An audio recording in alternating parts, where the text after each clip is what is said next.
One of Turkey's most renowned scientists, a geologist, made significant claims against the Quran during a discussion program, arguing that the Quran does not align with the modern science. He specifically claimed that the information the Quran provides about mountains is incorrect. Şu din kitaplarında yazılanları ben bir bilim adamı olarak, değil mi?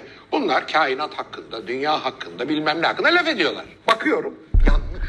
Neden yanlış hocam mesela? Mesela diyor ki, efendim biz dağları, karaları zelzeleden korusun diye yarattık. Evet. La tam tersi, tam tersi. Nasıl hocam? Dağların olduğu yerde müthiş zelzele olur. Canını okur karaların. Dağ olmadı mı dümdüz yerlerde zelzele olmaz. Kratondur çünkü onlar.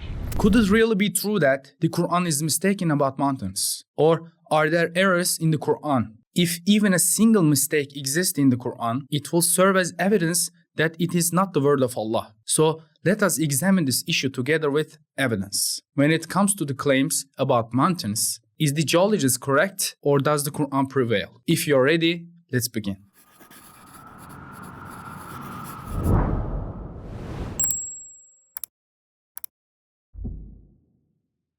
In his speech, the geologist claims that the Quran states, "We created mountains to prevent earthquakes." First, we need to examine this claim. Does the Quran actually make such a statement? When we look at the Quran, there are a total of 39 verses that discuss mountains. Some of these verses include the word Jabal, its plural form of Jibal or Ravasi, which refers to weights or stabilizers placed on the earth. However, there is no verse in the Quran that explicitly states we created mountains to prevent earthquakes, as claimed by the geologist, meaning there is no claim that mountains prevent earthquakes. Since he has not provided a specific chapter or verse as a source, we cannot determine exactly which verse he is referring to. However, I believe he might be referencing the following verses. He has placed into the earth firm mountains, so it does not shake with you, as well as rivers and pathways, so you may find your way. And we have placed firm mountain upon the earth, so it does not shake with them, and made in it broad pathways, so they may find their way. He created the heavens without pillars, as you can see, and placed firm mountains upon the earth, so it does not shake with you. In these verses, or anywhere else in the Quran, there is no information supporting the claim made by the geologist that mountains play a role in the preventing earthquakes. The geologist, either intentionally or mistakenly, makes an incorrect judgment about the Quran, attributing to it something it does not claim, then attempting to refute it. In philosophy, this is known as the strawman fallacy. This involves distorting an opponent's argument, making it weaker and easier to refute, and then attacking that distorted version. As a result, something the other side never actually stated is criticized. And when it's refuted, it appears as though the original claim has been disproven. This fallacy seems to have been employed here, whether knowingly or unknowingly. If you were examined translations of these verses by 40 different interpreters, you would not find any translation matching the interpretation suggested by the geologist. So, what does the Quran mean by these verses about mountains? The Quran does not claim that mountains prevent earthquakes or that earthquakes do not occur in areas where mountains exist. Rather, it states that mountains serve to reduce the tremors caused by earthquakes. By indicating that mountains reduce tremors, the Quran implicitly acknowledges that earthquakes occur in mountainous regions. After all, if mountains were unrelated to earthquakes, how could they mitigate them? In essence, the Quran implies that mountains are located in regions of intense tectonic activity. The phrases in the verses, such as "lest it should shake with you" or "to prevent it from shaking with them," suggest not that the mountains themselves are stabilized, but that they reduce the shaking of their surroundings. Now, is this statement by the Quran scientifically accurate from the perspective of earth sciences? Let's examine this further. According to geology, mountains are composed of magmatic and metamorphic rocks. These rocks are highly compact and dense, making mountains the areas where the tremors of earthquakes are felt the least. In fact, seismology provides clearer evidence for this when studying seismic waves or earthquake waves. In mountains formed by magmatic rocks, seismic waves propagate quickly and with low amplitude. Conversely, in plains formed by sedimentary rocks, seismic waves propagate slowly and with high amplitude. As a result, buildings constructed on sedimentary rocks experience the most severe tremors and sustain the greatest damage during earthquakes compared to those built in mountains. For instance, if you were to ask any geologist where are the safest places to build a house, they would invariably suggest mountainous or hilly areas as the safest locations for construction. In summary, mountains do not prevent earthquakes. They are in fact formed by earthquakes. However, mountains reduce the tremors caused by earthquakes, acting as natural buffers that absorb and mitigate seismic energy. This aligns precisely with the meaning conveyed in the Qur'an. There is no contradiction between this statement in the Qur'an and geological science. However, the geologist argues massive earthquakes occur where mountains exist, devastating the land. But where there are no mountains, in flat regions, there are no earthquakes because they are cratons. With this statement, he seems to suggest that earthquakes occur because of mountains, implying that without mountains, there would be no earthquakes. This is a form of demagoguery, reversing the relationship between cause and effect, and portraying mountains as the cause of earthquakes. In my opinion, this argument is unworthy of the geologist's academic standing.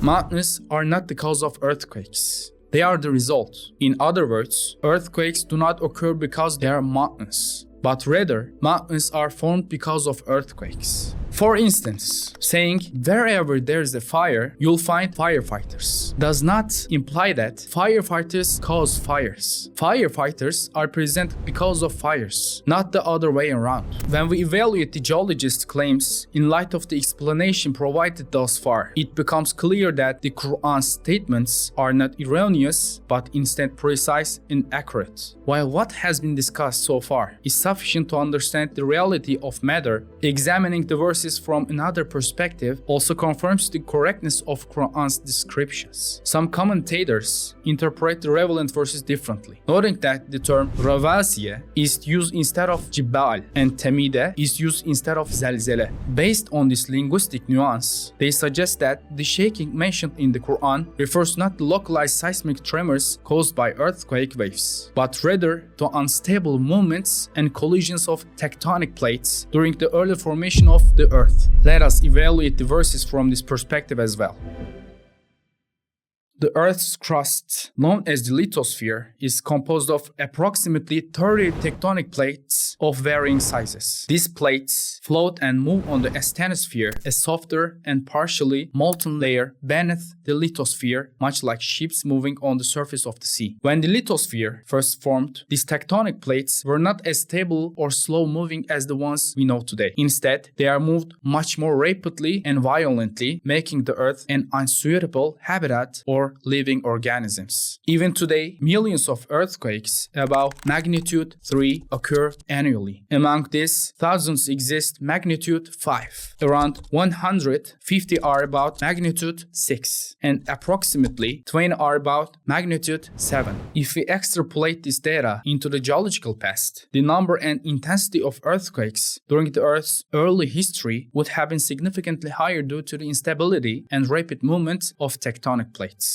Over time, the collision between these plates created immense pressure, causing the Earth's crust to compress, fold, and rise, ultimately forming mountain ranges. For example, the Himalayas were formed by the collision of the Indian plate with the Euro-Asian plate. The roots of these mountains extend deeply into the mantle below the Earth's crust. This phenomenon is known as isostasy, which refers to the equilibrium state of the Earth's crust in relation to the mantle. It is similar to anchoring a ship in turbulent waters to keep it steady. The larger the mountain, the deeper its root penetrates into the mantle, helping to maintain this equilibrium. For instance, while Mount Everest's visible peak is approximately 9 kilometers high, its unseen root extends more than 120 kilometers into the mantle. These mountain formations and their roots have slowed mantle convection currents, contributing to a more stable and balanced Earth. Viewed from this perspective, mountains continue to function as stabilizers, preventing severe shaking and tremors in a broader sense.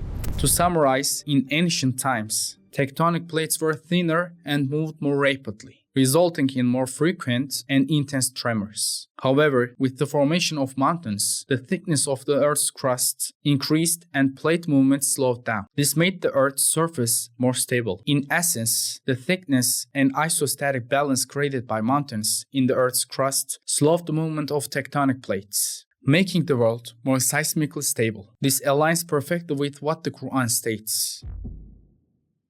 Returning to the beginning, we can see that Qur'an's statements about mountains are entirely accurate, whether addressing the tremors caused by local earthquakes or the shaking resulting from the collision of tectonic plates. Mountains reduce the absorbed impact in both cases. Logically speaking, the verses describing such features of mountains should not lead atheists like the geologists to reject faith, but rather to embrace Islam. The Qur'an's descriptions of mountains, whether likening them to stakes with roots extending deep into the ground, mentioning the movement of tectonic plates, or highlighting their tremor-reducing features, are all miraculous. These facts about mountains, which we have only recently discovered with the advancements in the science in the 1900s, were conveyed 1,400 years ago, in a time when neither science nor technology existed, by a man living in the middle of a desert who was a shepherd. How could he have known these things? Simply by observing mountains with the naked eye. The only reasonable explanation for this is that the Quran is indeed the word of Allah.